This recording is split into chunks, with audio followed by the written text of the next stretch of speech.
Happening now on Grid Tonight. Honda will continue to supply engines in IndyCar. How did IndyCar get Honda to stay after months of rumor discontent? Romain Grosjean and Dale Coyne have reunited. Did Grosjean make a mistake by leaving Coyne after the 2021 season? Max Verstappen went on a rant about the new Formula One car regulations. Why is he comparing the new F1 cars to Formula E? And who is this high-profile departure from the Red Bull Racing F1 team? Hello to all of our viewers watching here in the United States and around the world. Welcome to Grid Tonight, your weekly motorsports news program. I'm Kobe Lammett. With me are Joshua Birch from JB Motorsports and Matt White from Grid Endurance Performance Index. Throughout the show, leave your comments and questions in the chat for us to display, and visit gridnetworktv.com for our latest content. You can see Matthew Bro's article recap from the NASCAR Cup Series 68th running of the Daytona 500. Matthew did a great job on. Our homepage is finally updated now that we have racing going on in 2026, and we'll have racing going on every single week, pretty much, through November and December. So there's a lot going on this year here at the Grid Network. With that said, Josh, take it away with our top story this evening. Thank you, Kobe, as well. Good evening, Kobe. Good evening, Matt. And I'm sure both of you will join me in saying, I can't believe it's 25 years since we lost Dale Earnhardt today. Absolutely unbelievable. Right about this time, isn't it? It's just mental to think. So 25 years, just mental, absolutely mental. Let's get straight into the show tonight then. So, despite uncertainty surrounding Honda's future in the NTT IndyCar Series, the Japanese manufacturer has decided to stick around for the foreseeable future. Now, Honda and Chevrolet have signed a new multi-year agreement to continue as the engine suppliers of IndyCar, with the new deal taking effect in 2027. Now, this will take Honda and Chevrolet into the new era of IndyCar, when a new chassis is expected to debut in 2028. Now, both manufacturers will also be allowed to own a charter and partner a team to field a factory entry starting in 2028. Now, this entire situation raises a potential nightmare scenario for IndyCar, which many did fear that Chevrolet remaining just as a sole engine supplier. Now, however, it seems like Honda's relationship with IndyCar has improved enough for them to extend their 3 decades-long commitment to the American Open Wheel Racing Series. Now, in 2028, alongside a new chassis, Honda will debut a new 2.4-litre twin-turbocharged V6 hybrid engine. Honda Racing Corporation USA President David Salters said that Honda is thrilled to continue in IndyCar and believes this long-standing commitment will strengthen their ability to further develop their people and technology at the high level of open wheel racing in North America. Meanwhile, IndyCar President Doug Bowles has claimed that it's a monumental day for IndyCar, acknowledging that all parties had to work tirelessly over the last 12 months to get this level of investment from Chevrolet and Honda, the graphic courtesy of Penske Entertainment. Feels like everywhere I go at the moment is a Honda yo-yo around motorsport as well. So, Kobe, how relieved are you that Honda is staying in IndyCar? And do you like each manufacturer getting a bigger stake in the series by receiving a charter? Oh, thank you very much. Yes, I'm getting one made for Grid. It's just that I'm in a different combox thanks to F1 testing at the moment. So I'm getting one made for Grid when I'm on. Yeah, I'm sure all the people at IndyCar are very happy, that Honda decided to sign this new deal and continue being one of the 2 engine suppliers in the series. I remember like the last couple of years or so, there were rumors that Honda was, not happy with the way things were going in IndyCar, and they could look to, potentially depart and join another, major racing series in the world. But it's great that whatever issues they had behind the scenes worked out, and that Honda's going to continue in the IndyCar series. Really, really exciting news, because it would have been a complete disaster if Honda withdrew from the series and then we only had Chevrolet, because then it would be very difficult for Chevrolet to try to, supply engines for the entire field, and then it just becomes, like a big mess and all of that. So I think this is great that we have 2 manufacturers, not just Honda, but Chevrolet as well, committed to the future of IndyCar. Both manufacturers are going to be developing a new engine that we're going to see in the next few years or so, when, we finally get a new chassis in the IndyCar series. We're going to have a brand new chassis, brand new engine. It's going to be an all new era of IndyCar, and I'm really happy that Honda is going to continue to be a part of that, because Honda's been, one of the backbones of the IndyCar series for now over 3 decades, and it would be really strange, going to an IndyCar race or watching on TV and not seeing a Honda powered car on the grid. And it's very interesting that Penske Entertainment, decided to, honor each manufacturer for its commitment to history by offering them a charter. And I believe, it was reported that Honda is in talks with Meyer Shank Racing, to use their to partner with them so they can, use their charter entry, through MSR, which will obviously be really big for Mike Shank's organization and everything that he's worked hard for. And we know how hard Michael Shank has worked hard, from the time he was in Grand Am, and then obviously transitioned to IMSA, and then trying to get an IndyCar program off and running. And then we when he got the Acura GTP deal at first, they had that scandal in the Rolex 24, and then they lost the deal. It seemed like that the partnership was over. They sat out a whole year, and now they're in good graces, with the Acura / Honda brand again. And it'll be really nice, to see Meyer Shank Racing and Honda working together on that intro. I know Dale Coyne has expressed interest in, working with Honda with this charter, but I think Honda, sent a statement to motorsport.com stating that, they were engaged in discussion with Meyer Shank Racing. They appreciate Dale Coyne that supplied his car for years, but it seemed like it's going to be a no-go between a partnership between Honda and Dale Coyne. Looked like Meyer Shank Racing is going to end up getting that, and there's no word from Chevrolet on which team they're going to partner with, with this charter entry. I know everyone could say Team Penske, but given the fact, that Penske on the series, maybe not the best look. If Chevrolet is partnering Penske with this charter entry, it'll probably be beneficial for the series if they went to an entirely different, Chevrolet team. But if the series is offering, charters to manufacturers, I wonder if this will, entice any other manufacturer, like say maybe Toyota or someone else out there we haven't, thought of yet, to try to come into the IndyCar series. I think that would be very enticing if I'm a manufacturer, thinking about coming into IndyCar, because you can get equity in the series, you get the charter, you get a bigger seat at the table, and you can potentially, dictate where the series goes from here. But all in all, very positive news for IndyCar that Honda is going to be staying for the foreseeable future. Well, good evening, everyone. Apologies, chesty cough, a chest infection, which kept me away from the show last week. Happy to be back tonight. And big IndyCar news, and this is a good one, isn't it, to keep Honda in the series. It wouldn't have worked if we'd ended up going down to one manufacturer of engine with a spec body. It just would have just been any other junior category, frankly. Not that it's very junior. So good to see them staying. That is obviously the massive boost to this. Everyone knows my stance on charters, if you remember back to our NASCAR court case conversation pre-Christmas. But if it entices another manufacturer to come in, Toyota, Hyundai, other Cadillac, GM branded motor of some description, especially if the Cadillac F1 program gets rolling over the next couple of years in a successful manner. So yeah, all very positive for IndyCar. They're in Phoenix today or this week for their big preseason test over there before St. Pete next weekend. So all building towards hopefully another great IndyCar season. And this is exactly what all the big wigs down at Indianapolis needed to have signed and squared away before the season started. Yep, enabled us to test our graphics as well, and they are all working perfectly, just as we left them last year as well. Now, Adam said, Honda and Chevy has had many memories in the NTT IndyCar Series. Glad they'll be around for a while. I second that opinion as well. It's about time. Honda seem to be committing to a lot of things they say they're going to back out of at the moment as well. If you've been following the Formula One coverage as well, you know how interestingly that's going at the moment with Aston Martin. We'll see more on that in Hots and Lots later on.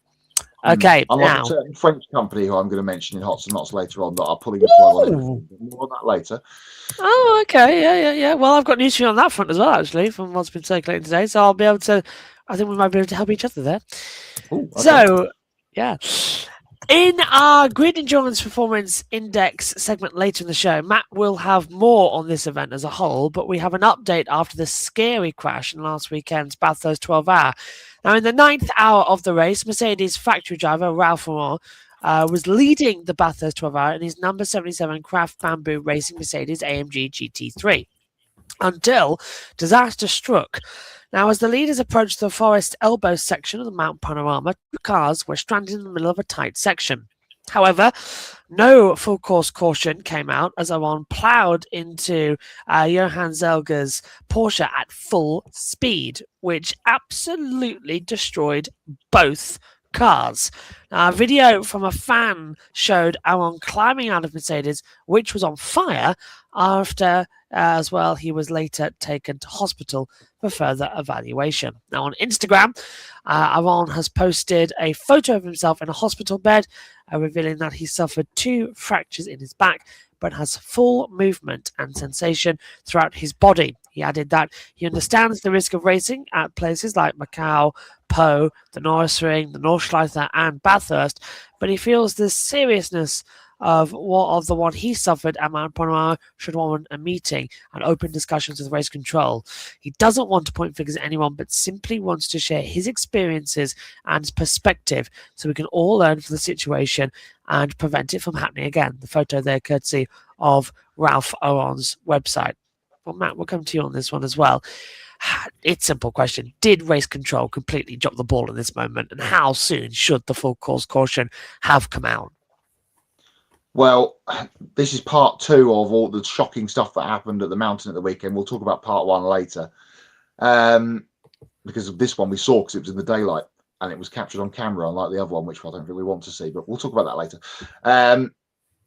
I've just rewatched it before we went on, knowing that we were going to talk about this. Now, there are the TV cameras and there are the security cameras around the racetrack, of which race control will have access to both, and they have their bank of screens in race control with all the different pictures coming to them from all the marshals points and all the cameras around the race circuit. And then there is the TV feed, of course, which we get at home.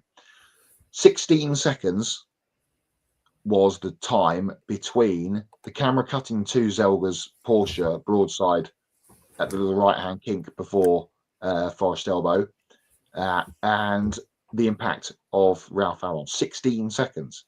It's taken me less time to tell you that it was 16 seconds and where it was than it took for someone to press the button.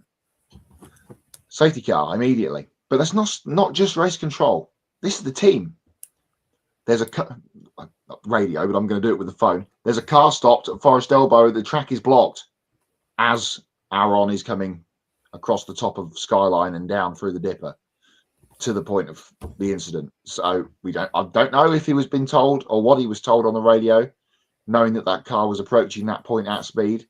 But yeah, certainly there was a blown call, let's say, from race control on what to do. Replays showed that the marshal's post on driver's left, there are 2 from the exit of the dipper down that little piece of racetrack there to the elbow, and they're both on driver's left because on driver's right, it's the rock face, the rock face and the part of the mountain on that side as such. The one closest to the incident was waving a yellow flag, but the one previously up the road, which is probably a bit more in driver's vision, there was no flag waving going on at all, and it should have been double wave yellows. Beacons and lights and fireworks and everything going off to say, there's a car stopped broadside in the middle of the racetrack and in Blind Bend. And there wasn't. So they managed to get themselves into a decent position at that point in the race, Craft Bamboo, who have won that race before, but have also had real bad luck. And again, they've gone with the bad luck pot this weekend with this one. And good to see that Ralph is somewhat okay. And yeah, wants to sit down and when he can, sit down with race control and go through the incident from all angles and see what can be done. But real awful accident to see. Luckily, there was no other cars caught up in it because there was a very slow-moving Aston Martin that had slowed to a crawl behind the Porsche at the time, which was avoided by the pack coming down the hill. But Ralph Aron creamed into the side of Johannes Zelger, who was basically the innocent victim. And good to see that he got out okay. Props to both Porsche and Mercedes for building extremely strong cars to get the drivers out of there with minimal injuries. And obviously Ralph got out under his own power. And then obviously the adrenaline kicked in and he went, oh, my back's hurting quite a bit. And off they went to Orange Hospital. So, yeah, awful accident. Not great to see. Tell you about more of the race in the EPI update later on. But I don't know. It's one of those very narrow part of the track, relatively speaking, in terms of vision. It is a bit of a tunnel down there, as anyone that's played any of the racing games on console or PC will know. iRacing, Project Motor Racing, Assetto Corsa, etc. You are flying down there with the concrete walls on both sides. There isn't a lot that you can see or do when you come across a 911 GT3 RSR parked broadside across the track, Kobe. Yeah, I don't really have much more to add, man. I think you pretty much said it all, but I feel like that this was something that could, obviously could have been avoided. I reacted to this briefly on, on Sunday night's Grid Live wrap-up show, and I said that this was, totally unacceptable and egregious from race control, because I feel like in this situation, I feel like the full course caution, should have been out for this incident, because as you were saying, Matt, if you look at any of the onboards, of around Mount Panorama, whether it's the 12-hour supercars or as you mentioned, playing the different video games, when you're going down the mountain like that, you are absolutely flying. You're hitting the right, you're hitting the left, you're hitting the right. It's just all happening so quickly. So so there was like really nothing, Ralph Aaron could have done in that situation, because it was all happening so quickly. And you brought up the good point, about the local yellow flag waving. You got a guy where on driver's view, he wasn't waving anything where you could see it, but based on the replays I've seen of the other guy waving the yellow flag, it's like, at a blind spot, where the drivers are more than likely not going to see it. And it was just, in my opinion, it was just a really terrible, miscommunication in this situation. I know Mount Panorama, it's a monster of a circuit, right? One of the most premier racing tracks in the entire world. And since it is such a monster of a circuit, and I understand if race control, wanted to give them as much time as possible, to try to, clear the track, because we've seen time and time again when there's like something that happens, at a big track like this, they'll hold the yellow flag until the last possible second, and try to let it play out. I know the guys on the wrap-up show talked about NASCAR throughout the weekend at Daytona, and in the past, if we see an accident or something, NASCAR was quick to throw out the caution flag, but last weekend at Daytona, we saw something entirely different, and NASCAR was consistent across the board with how they officiated the cautions. They let it play out more than they've done in recent years, and I think this is what race control is trying to do in Bathurst. Just try to let everything fall into place, see how it plays out, and go from there. But unfortunately, what happened, to Ralph Aaron, happened, and it wasn't a good decision to let that one play out, because I feel like the caution should have come out way sooner than it did. So as Ralph said, I hope he's able to get his meeting with race control so they can discuss everything that happens and decide to officiate the race differently moving forward, so we don't have horrible accidents like that happen. And it was really scary watching a fan video. You see Aaron's car on fire, and then he's literally crawling out of his damaged Mercedes. It's really sad to see a driver crawling across the racetrack, to try to get out of his car. And that's another thing I wanted to point out.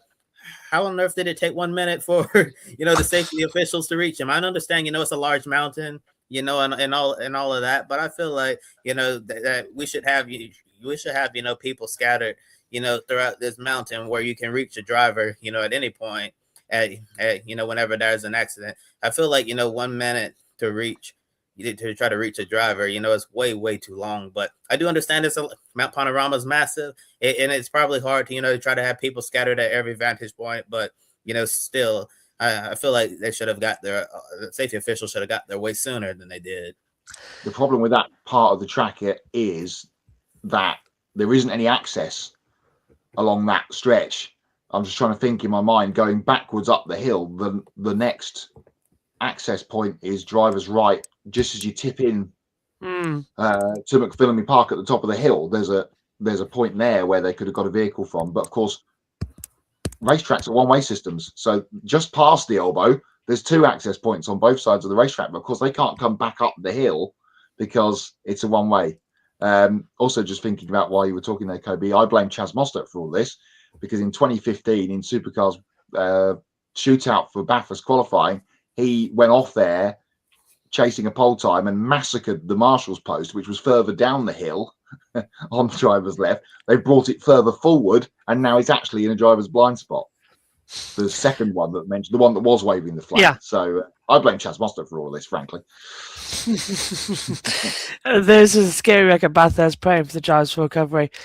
Absolutely. The only time I remember seeing a recovery vehicle or an ambulance going the wrong way down a circuit was Bertie's crash, Regina Bertie's crash at Spa, because it had to go the other way to the medical centre, didn't it? Yeah. That was a terrifying one. It's the only time I remember going backwards, because it is a one-way system. I've definitely had that on Assetto Corsa and BMNG as well, with it coming through as well. And Will Buxton wants to race here for IndyCar? No. I thought he said Phillips Island. Well, more on Phillip Island later. He said Phillip Island, Mount Panorama, and somewhere in New Zealand. I'm not entirely. Surface Paradise, he also said about. To sort of do a question. Yeah. But yeah, no. To be fair, Phillip Island will probably work best. More on that later, if it is true. My God, it looks like it could be true. Find out tomorrow.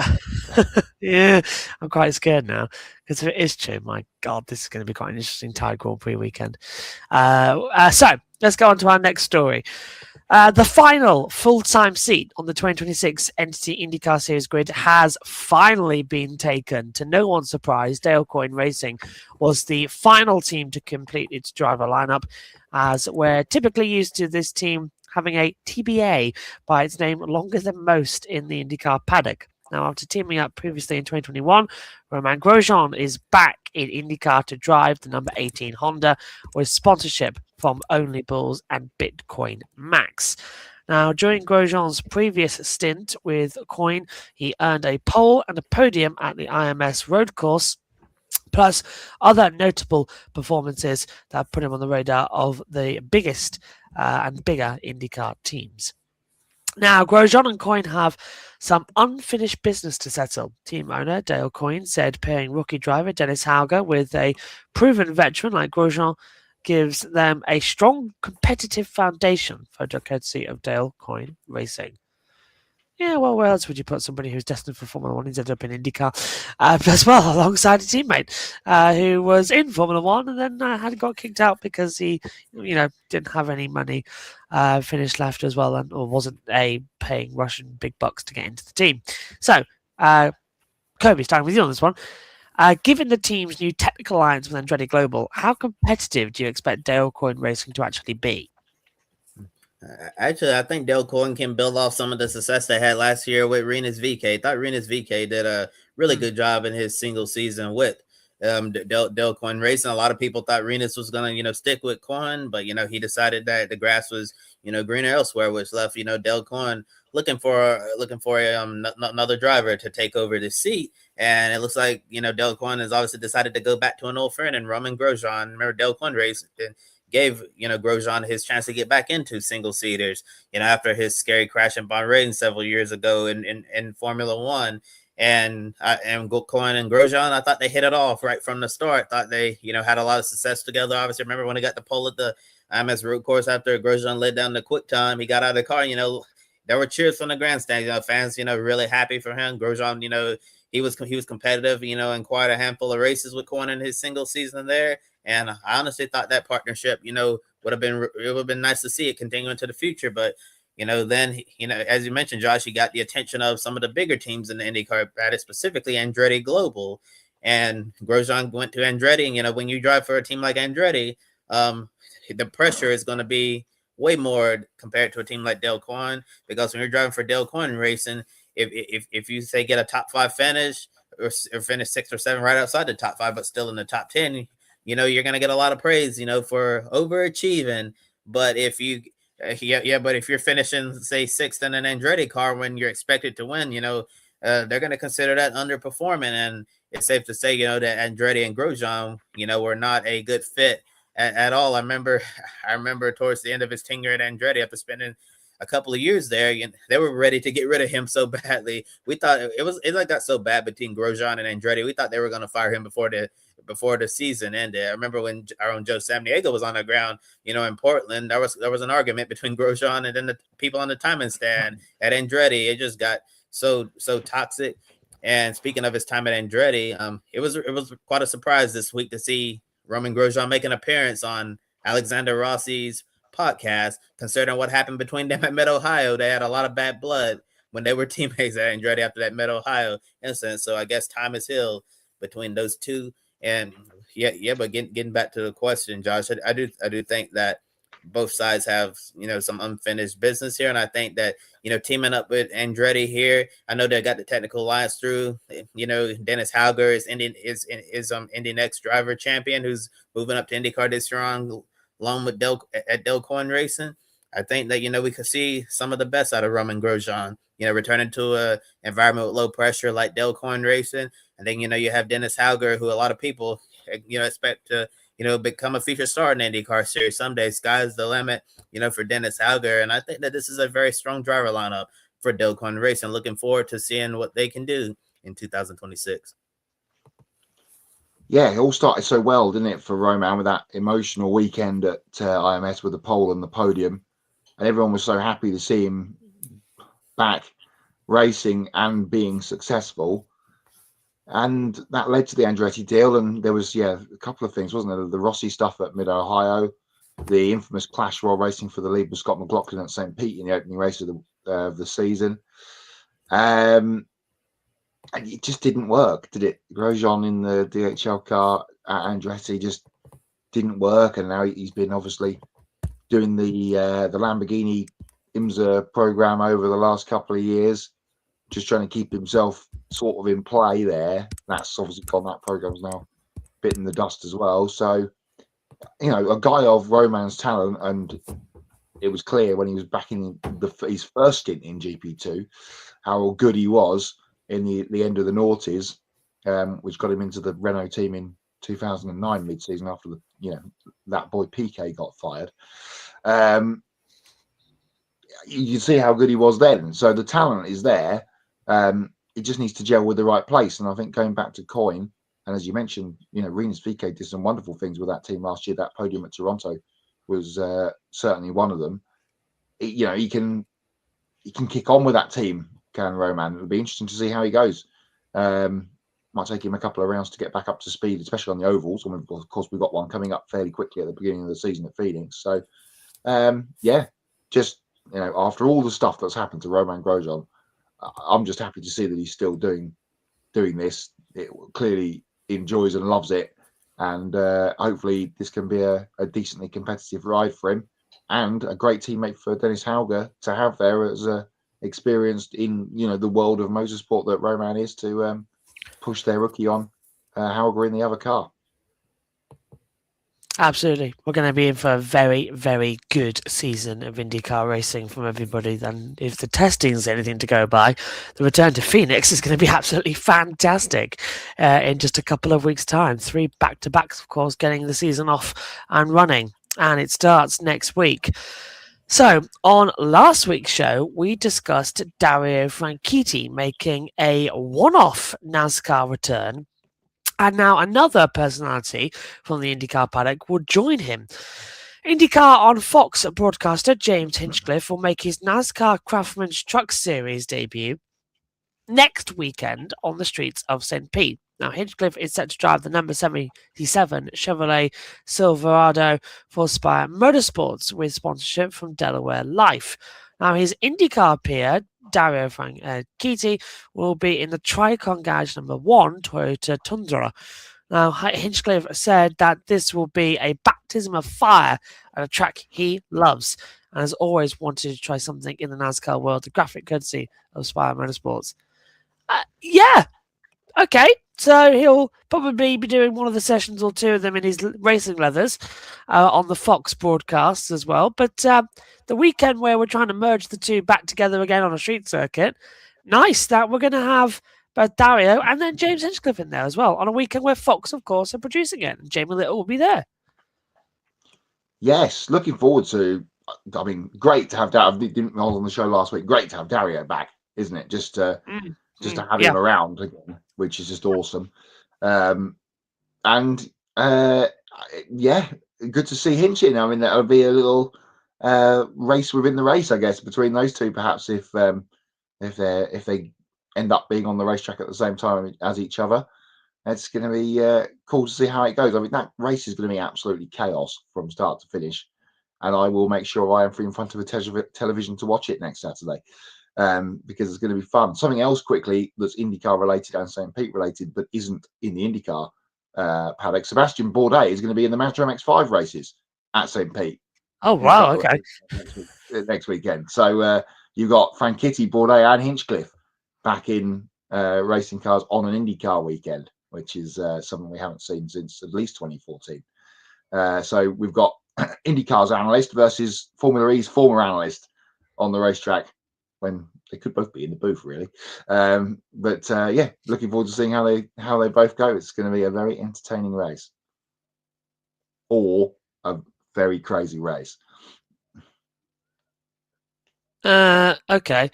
I've just seen something from Not Slow to that. I got an email from. I don't know if that's true or not, so I'll research that. Adam says IndyCar starts in the Truck Series race at St. Pete. I'm in. By the way, Earl Bamber will be at the Mazda MX-5 race cup as well. Oh, okay. God, there's so many. Oh, wow. Okay, so maybe we will cover Mazda that weekend, looking at this way. Yeah, I'm looking forward to this one as well, to come into it as well. My money, Hinch. He's fresh out of a race car. I think he'll be up there. Might be a chance to win it, actually. Like when SVG came in at Chicago all those years ago and he dominated. I think we're going for a similar situation. I just wish there was someone doing the double. I really did. You know, someone doing both IndyCar and the trucks. That would be cool. Maybe they'll try and line that up for next year if this goes well. Perhaps might be a Fox-related thing down the road. Will Power strikes me as someone who'd do it. Jack Harvey definitely would do it as well. Hollywood Harvey, as he's now known, isn't he? Lincoln Lad, 50 minutes up the road from me as well. That's always the fun. It is so fun to think that he's just up there.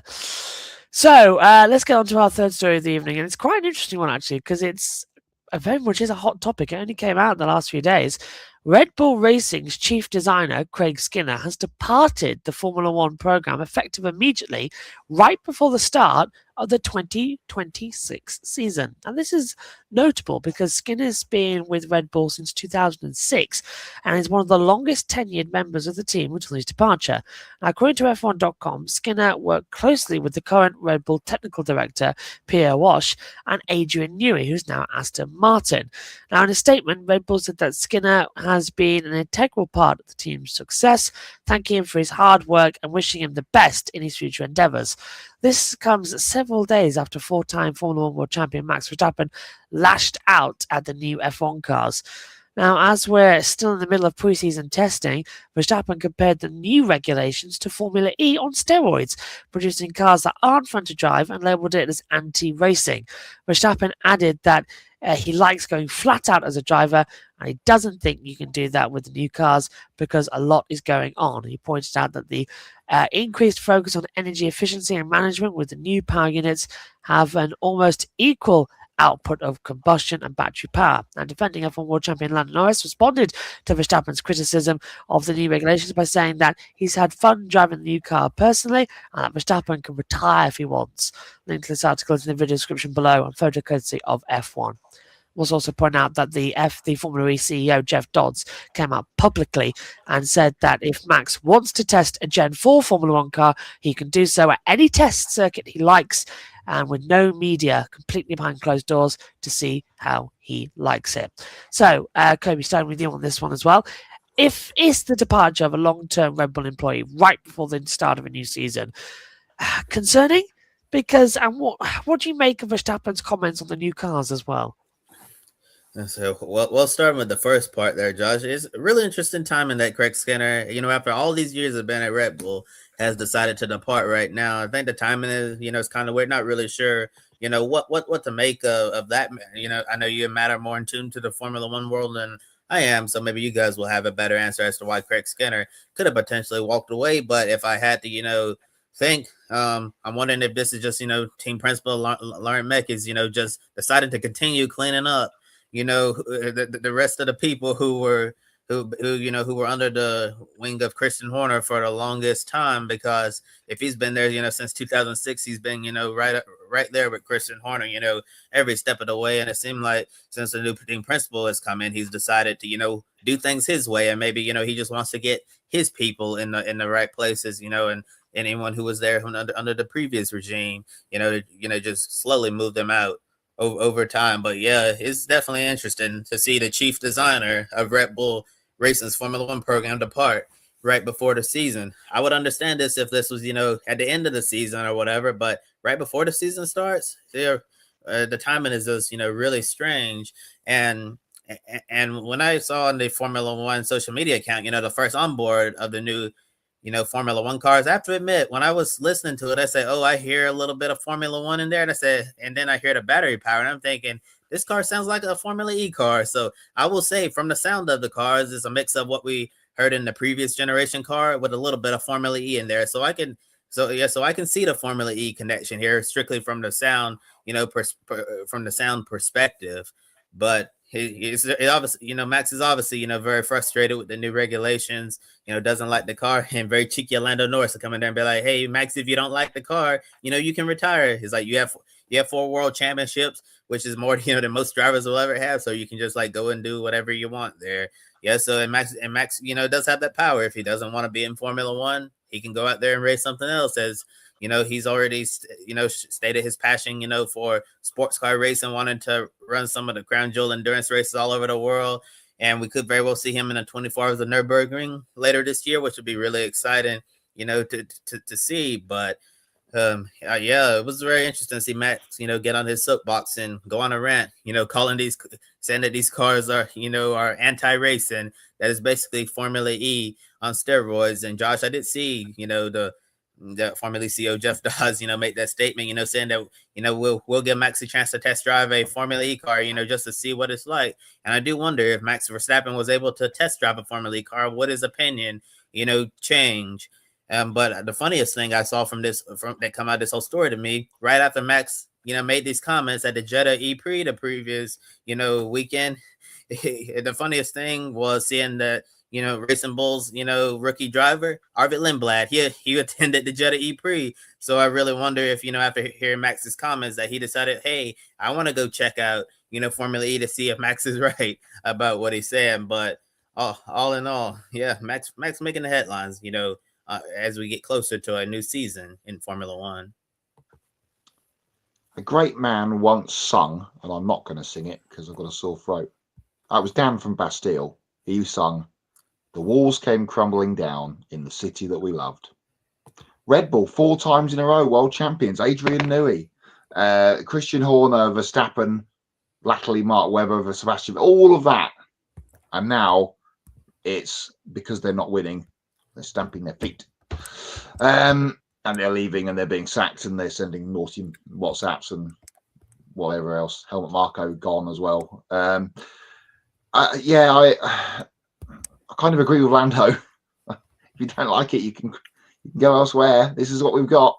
And it's just, this rule cycle's set in for quite some time. As I said in our chat in the week, he's only there by contract. You can quite easily say, I've had enough of this and go. But then what do Red Bull do? Because what plan B have they got? At the moment, it's Liam Lawson and Arvid Lindblad, and I'm sorry, neither of those guys are going to be world champion. So he's the only thing that's keeping Red Bull towards the front of the field. Keeping a tab of testing, obviously, Josh, you've been all over it last week and, of course, again today in Bahrain. I'm still holding all of my judgment until we get to Melbourne. In the race, not even in practice or qualifying, when their cars actually running next to each other, behind, in front of, and then we can go, okay, this is what it is. This is working. It's not working. All this talk about the start procedure that's happened over the last few days, just nonsense. Yeah, I'm just. It's not the first or last time I'll have a rant about my local Formula One team, but I'm just a bit done with the Red Bull. The Red Bull stance on everything that they don't agree with or don't like. I think I've done somewhere close to about 100 hours of testing.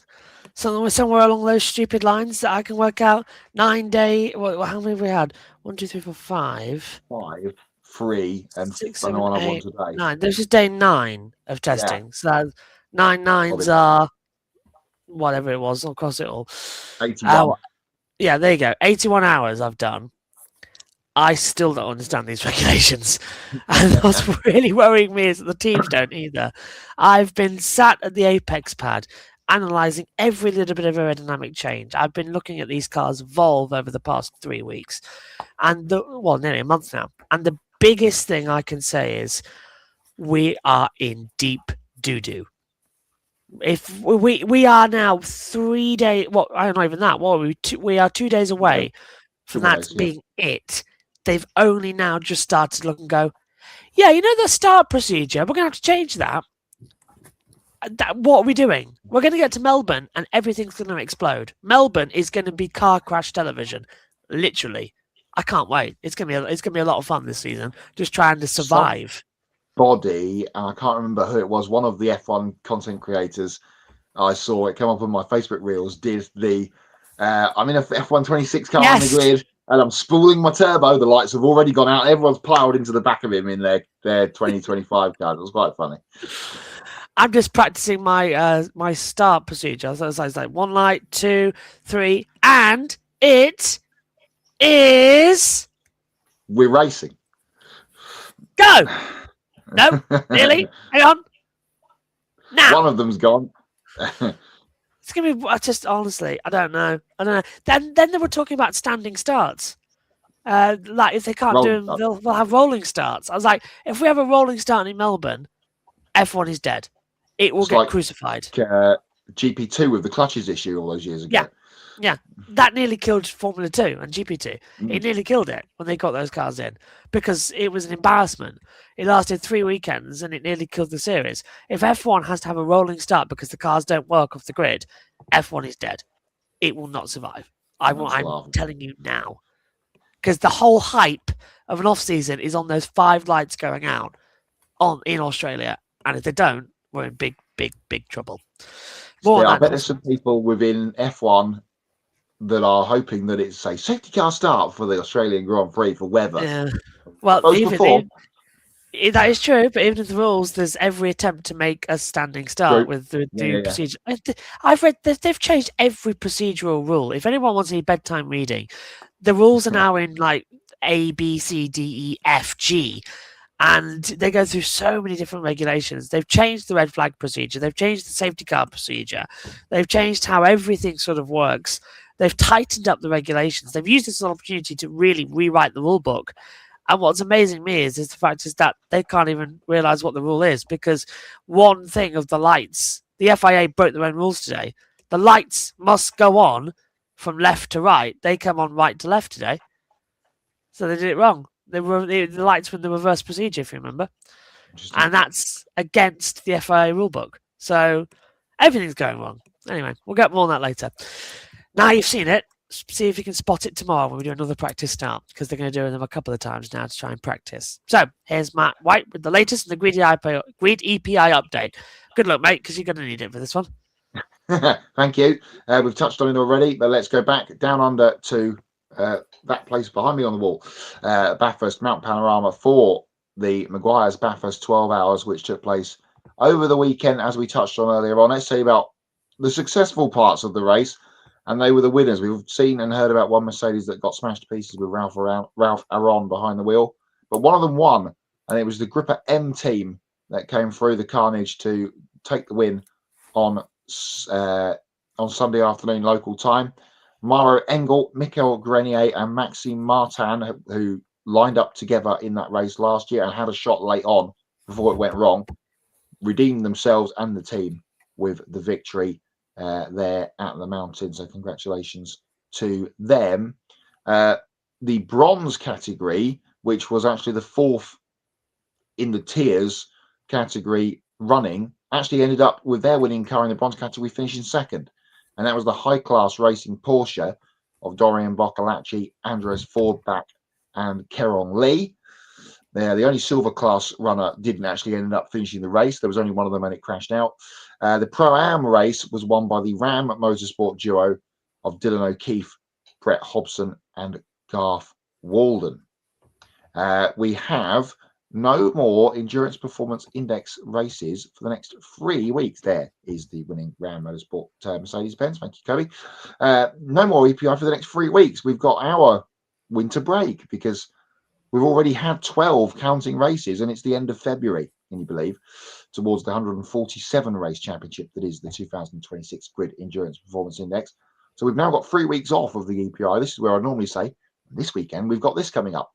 Well, we've got nothing now until the 14th of March, which is the first round of the Nürburgring Langstrecke Series. We talked about this a couple of weeks ago with round 2 being moved to accommodate Max Verstappen. Well, round 1 is the next race in the EPI and it comes up in 3 weeks' time, unless it gets cancelled or moved by rain, snow, wind, or all of the above in March in the Ardennes. That could very well happen. So that's the next EPI race to come your way, and it is in 3 weeks' time on the Nordschleife for round 1 of NLS 2026. So we will talk about that race when it happens in a couple of weeks' time. But for now, the Grid EPI goes on a little break. And on Wednesday, the 1st of April, we will announce the first top 10 of the series, and that will be of the year, sorry.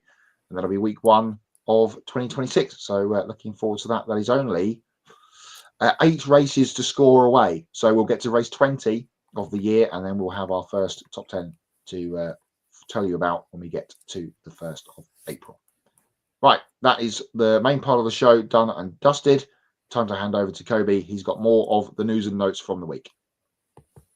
Thanks, Matt. Time for some more motorsports news from around the world. Last weekend, NASCAR Hall of Famer Jimmy Johnson revealed that the 2027 Daytona 500 will be his final race in the NASCAR Cup Series. After the 2020 season, Johnson stepped away from the Cup Series on a full-time basis as he decided to cross items off his bucket list, such as competing in the NTT IndyCar Series and entering some of the most prestigious endurance races in the world.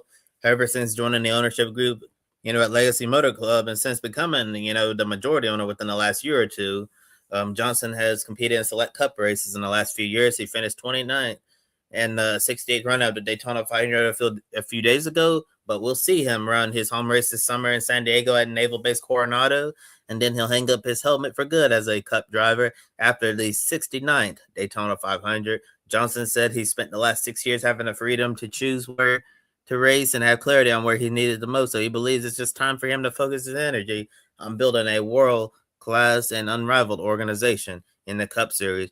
Photo courtesy of Legacy Motor Club. 46-year-old Adam Andretti is set to make his NASCAR Craftsman Truck Series debut on Saturday afternoon at Atlanta's Echo Park Speedway. Andretti will drive the number 5 Tricon Garage Toyota Tundra with sponsorship from Topliner. Been a veteran of road course racing in Trans Am, Andretti will enter 3 additional truck races at St. Pete, Watkins Glen, and San Diego. Coming from the iconic Andretti family, Adam is the son of the late Aldo Andretti and brother of the late John Andretti, who made many starts in NASCAR during his career. Adam sent a sincere thank you to everyone who helped make this deal possible, and he's looking forward to showing what their team is capable of. Graphic courtesy of Tricon Garage. The Alpine Endurance team plans to exit the FIA World Endurance Championship at the end of the 2026 season. This is only the 3rd year of Alpine's 424 hypercar program, but that journey is about to come to an end as Alpine CEO Philippe Krief claimed that this decision was hard.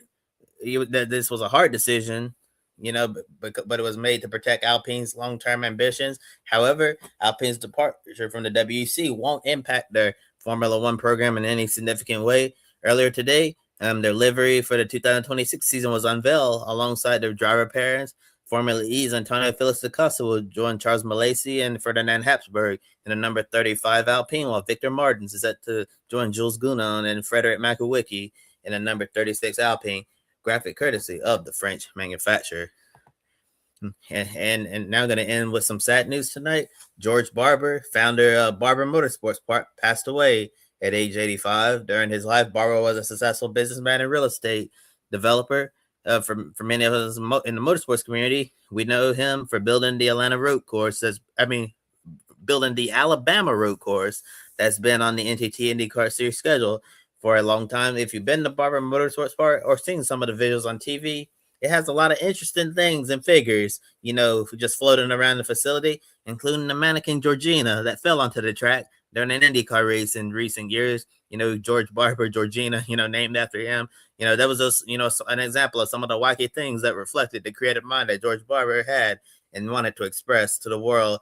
And in a statement, the track said, through Barber's vision, the park has become more than just a world-class racing facility. It became a place where fans, competitors, and families could come together and create lasting memories. They're feeling incredibly grateful for his leadership and the legacy he's leaving behind. And as you see on the screen, IndyCar, has released a statement. IndyCar President Doug Bolt said George Barber's tremendous passion for motorsports reached its full expression through Barber Motorsports Park and its challenging road course in beautiful park-like surroundings. His commitment to bringing IndyCar Series racing to the Southeast was exemplary, as races every year at Barber Motorsport Park are among the highlights of the early season schedule for drivers, teams, and fans. Everything at Barber Motorsport Park is done with George's unique style, a legacy that will live on for every fan and competitor at this fantastic facility. And on behalf of everyone at Grid Network, we're sending our deepest condolences to George Barber's family and friends during this difficult time, and may his memory be a blessing. Photo and graphic courtesy of Barber Motorsports Park and Penske Entertainment.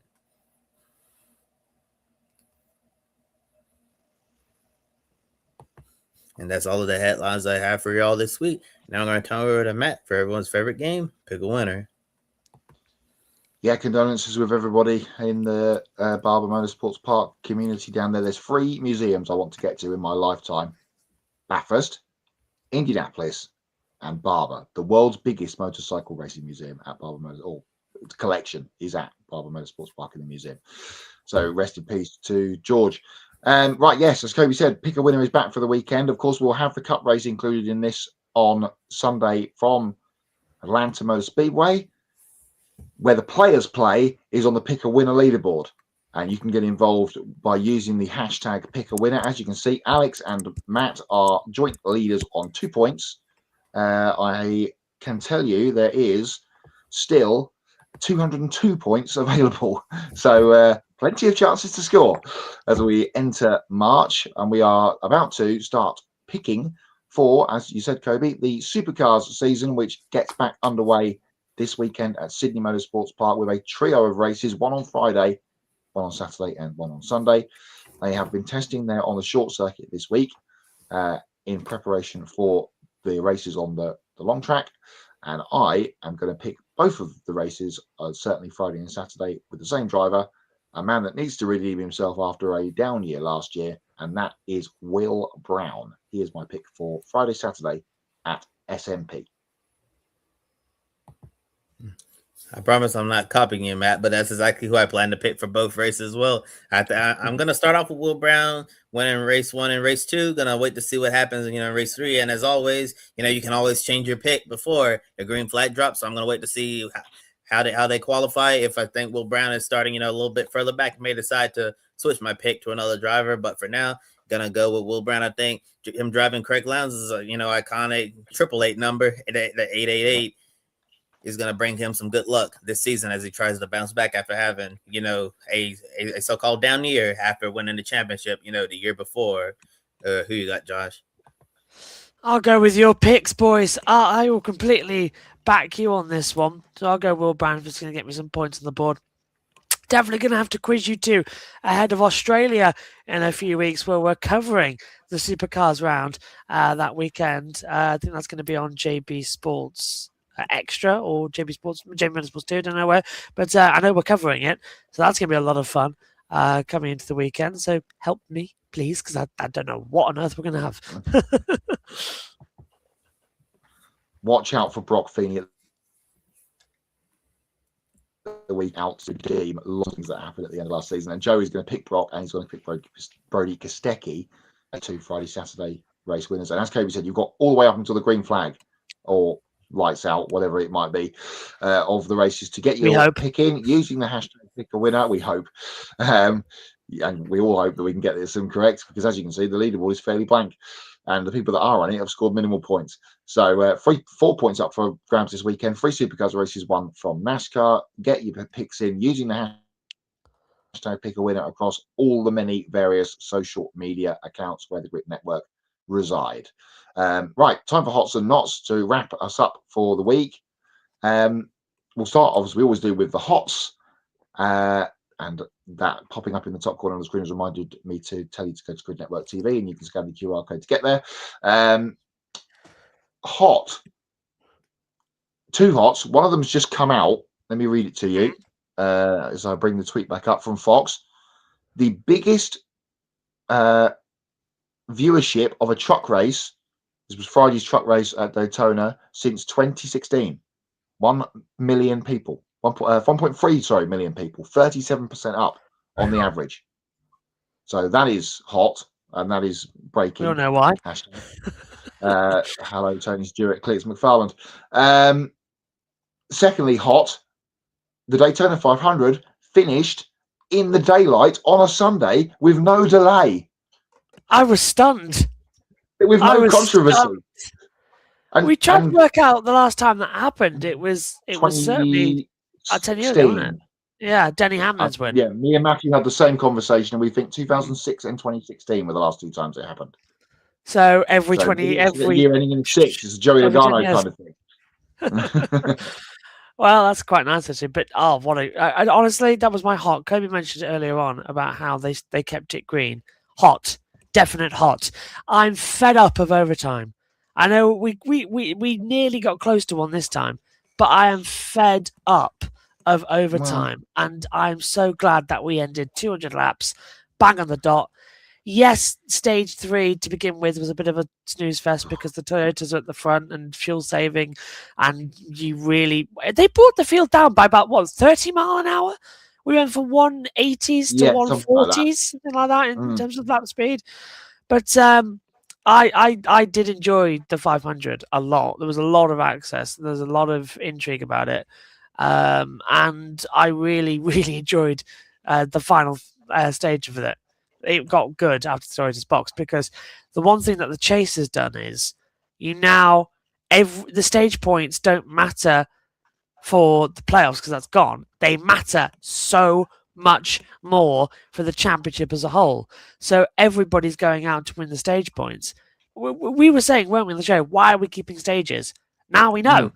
Because stage 1 and stage 3, we had green flag pit stops, and it completely changed the strategy. Finally, NASCAR has strategy back. For me at the moment, the format is a winner. It is getting good racing again. And if all 4 Joe Gibbs racing cars have a bad weekend this weekend again at Atlanta, they're already all of them outside the top 20 in points. Yeah. And if we have another big one early in the race and they all get swept up in it this weekend, which is highly likely, then it's going to be that clawing your way back up for the rest of the season. Normally, he didn't win, but there's always, it's Denny Hamlin. He'll win at some point between now and August, and he'll be in the playoffs.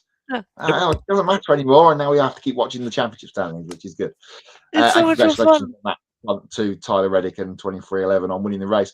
That was good. I don't think I've got any more hots. Not really, no. With the same Michael Jordan. On his birthday, or slightly before his birthday. His birthday was yesterday. Do you see the photo of him? One hugging the trophy for basketball, one hugging the Daytona 500. Oh, the famous photo. Yeah. Yeah, that was quite nice. Hots. See, O'Reilly got off to a messy start. Didn't see the O'Reilly race. Oh, right. Big national series. Yeah, that was a not. Very messy start from them. Very busy. Trucks, hot. They got a good launch. We gather a load of people for a Grand National Series race at a super speedway, and then Austin Hill wins. Yep. Again, standard. Can't be stopped. One. Flip the coin. We'll stay with Daytona because there's more other knots to go. Hot or rather cold WRC Sweden coverage. So cool seeing WRC in the snow, says Joe. That's a hot. Elvin Evans the winner, and he's now gone.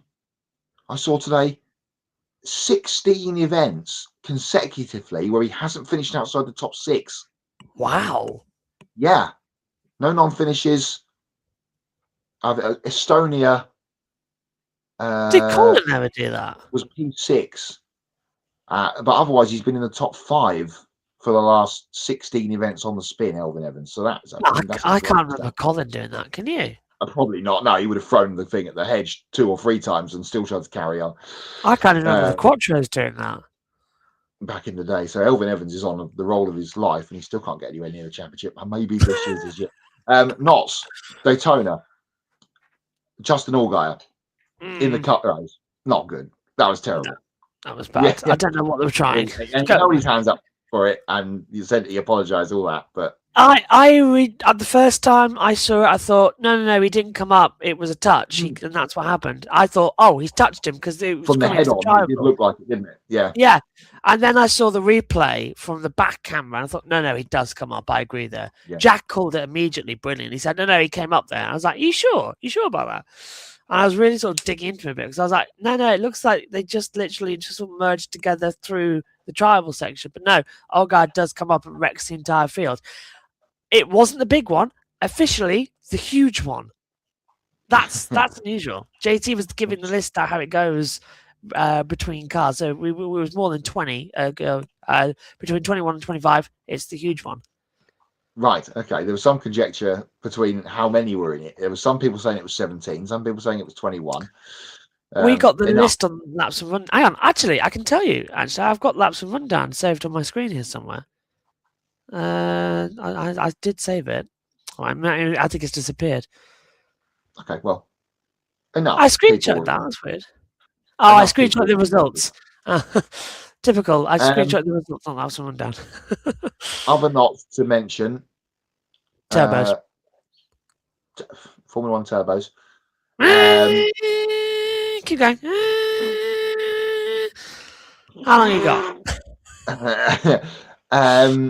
It's too heavy. There's too many batteries.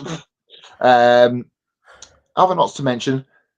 Jason Plato announced his first driver for his British touring car team this week. And I went, oh. Predictable. Saw that coming. Dan Rowbottom. New Robo was going. That could have been like superstar first signing, new team, JP and all that. Nothing against Robo. No, but Robo was done at Napa, and you could tell very much from the middle of last year in the paddock. His demeanour was like, "No, I don't want to be here anymore." And as soon as it was, Nino actually noticed that as soon as this season ended, he followed Napa and he followed all of the team as well, and he started following Plato Racing. Yeah, so this one wasn't a surprise. Driver number 2, Nina's picked Cookie, Josh Cook. She thinks he's going to go there. That would be a good pick. It'll either be someone like him or some young whippersnapper from Minis who's got money. That too, because Plato's going to need money. Dal Dion's also been locked in now at BMW for a while, coming in. It's going to be a good season. I'm looking forward to it actually coming out the touring cars. No, we're getting more to it. See how this extra race on the Saturday is actually going to work in reality. And I think it's going to be good. I think it's you've been to trackside with touring cars. You went last year, didn't you? No, I can't remember the last time I went to touring cars. Was it Silverstone? Brick Car we went to last year. Brick Car Silverstone, yeah. I'm sure you might agree that. But yeah, a long time ago. You get all the support races on the Saturday. All the action that happens there, the qualifying and a couple of Formula 4s racing, and if you're lucky, some Porsches. But for a touring car, it's just practicing qualifying, and that's it. You don't see them that much. Putting a race on the Saturday is a good idea to get ticket sales up a bit, and because Saturday is just, and I've been there, it's like a ghost town. Sunday, it all packs in, so get them in for the weekend, get some revenue in for the local area with hotels, and I think it's a good idea because literally, having literally been in the same bar as several of the TV presenters on a Saturday night, we're all there going like, well, what do we do now then? Because we've got no stories going into tomorrow because qualifying was predictable. And we're all there going, let's just see what happens in race 1 and go from there. Yeah, whereas you'll have some biff from Saturday race to talk about, perhaps. Other knots, I mentioned this earlier, French car company in trouble. Yeah. Renault Now, we know that they aren't supplying Formula 1 engines this season with the new regs. We knew that for a while, and Alpine are going to be a Mercedes custom team this year. Alpine's WEC program is coming to an end at the end of this season. That was announced a week or so ago. They've also announced that they've won the Dakar now, so they're not interested in that with the Dacia brand, Dacia, whatever, however you pronounce it. Renault is 30% owned by the French government. Methinks there's trouble going on in France. Just throwing it out there. Yes. So, yes, not good. Not good stuff happening at Renault. And when you think about motorsport, you think about Renault over however many years in touring cars and all those kind of things. So that's not good. And obviously, I mentioned it earlier on, we do need to talk about kangaroos. Yeah. Poor Chris Nice. Oh my goodness. He must have thought the world had exploded. Literally. For a split second at 270 kilometers, hitting a 100-kilo kangaroo in the dark. The pictures of him getting out. We shouldn't laugh. Well, we can laugh because he's okay. What was his TV interview? I've had 2 showers and I still stink. The pictures of him as he got out of the car, just covered. I've seen a shot of his helmet. His visor's up on the helmet, and his visor probably would have been up in the car. Oh God, yeah. It just doesn't bear thinking about. Goodness me. But what do you do? Yeah, there's nothing you can do. It's a thing at that place is kangaroos. I think, and there was another one that didn't get picked up by TV cameras that was hit as well. Another? It wasn't picked up by any TV cameras, but there was a Mercedes. I don't remember what team it was that struck one. I feel like it was just after the restart from that, so it was daylight at that point. So what you're telling me is that the locals ate well that night / morning. Yes, indeed. So Okay. if you were on Conrad Straight that morning, you would have had a good breakfast. Yes, I highly recommend venison. Flying past your ears at 200k. Oh, just think of the antlers. Oh, dear. Well, what a bad day. Oh no. Just I hate thinking about it. That's awful. Poor Chris Meek. I'm just happy that he's okay. Out of all that, 'cause that could have been horrendous. I saw the car and it just makes you sick. We are coming up in about half an hour to 25 years to the exact minute that we lost Dale Earnhardt. So I just want to say as well that to all of the Earnhardt family and friends as well, Dale will never, ever, ever be forgotten. He is a legend of not just NASCAR, but all of motorsport around the world. And it's ironic that his death has saved so many lives around the world. So it's sort of it's greatness even after death, I think, is a beautiful little saying that you can say there. Yeah, and they do it most weeks at most tracks every year, but it was nice to see everyone on Sunday afternoon stood up with the 3 fingers, and they had the 3 on the flag stand on the display board as well as the cars came through on lap 3. So that was all very good. But yeah, you obviously follow that 2001 live Twitter account. I was looking at it. Yeah. I'm looking at it all day. And something on it popped up on my feed. Someone retweeted last week, and I looked at it and went, oh, that's cool. Follow. Yeah. I mean, I was looking at it because they've been doing it for a few years now. So it started like 96, didn't it? It started 95 with the internet, didn't it? So it's been going on for a while got now. A couple of other different ones that are further back in time. Yeah, but as soon as we got to 2001, I did see it on New Year's, and everyone thought, you don't need to go there, but big year, wasn't it, as well? Things happened in 2001. Talking of horrific, before we go... Montoya did that dive bomb on Schumacher, honestly. He didn't see me. He didn't even see me, or whatever it was Montoya said at Imola that time. And he just drove into me, or whatever it was. Talking of horrific things, and it's World Superbike this weekend at Phillip Island. It looks like we're about to lose Phillip Island off the MotoGP calendar. Well, we have lost Phillip. This year's Phillip Island MotoGP will be the last one. And apparently, they're going to race on a street track in Adelaide or the Adelaide street track. That absolutely will never happen. And today it will be announced that the Bend Motorsport Park has got the gig. Yeah, it looks like it's going to be the Bend. I'm disappointed because Phillip Island is the best circuit in the world. We've got World Superbikes there this weekend, and they've been testing. Yeah. And it's just Phillip Island is the best motorcycle circuit. Yeah, he's going to be good, isn't he? Hurt himself and he's missed the weekend. But yeah, no, it's just I'm looking forward to actually getting. But I think it's going to be quite an interesting season coming into it for World Superbikes, and I think with MotoGP. I'm disappointed because I was thinking it in my head and I thought, no, actually, if you were going to race at Albert Park, it's probably the best street circuit to do it at because Albert Park has a lot of runoffs. Runoff, yeah. It's got some narrow sections as well. They can open that up though quite easily as well, which is a good thing. One of the reasons that Bridge Corner at Silverstone no longer exists is because Silverstone got the MotoGP contract and they wouldn't go down there, and that's why they changed the circuit to current loop. BSB used to go through there. That's why the Donington. That's why the Donington Dunlop Bridge went as well. Well, they don't take that down to start doing the F1 pit lane that then never got built and it never got put back up, and then someone bought it. Yep. I thought was the story I heard, and someone's got the Dunlop Bridge. Hasn't gone back. It hasn't gone back now because the bikes won't allow it. Yes. Because if the bike flies off, bang, and they moved the barrier way back, and now there's. And also, there's something about it that they don't want it back now because of all the gigs they do in the centre. Download. Upload, whatever it is. I don't know. But yeah, I just. Yeah, Phillip Island, shame.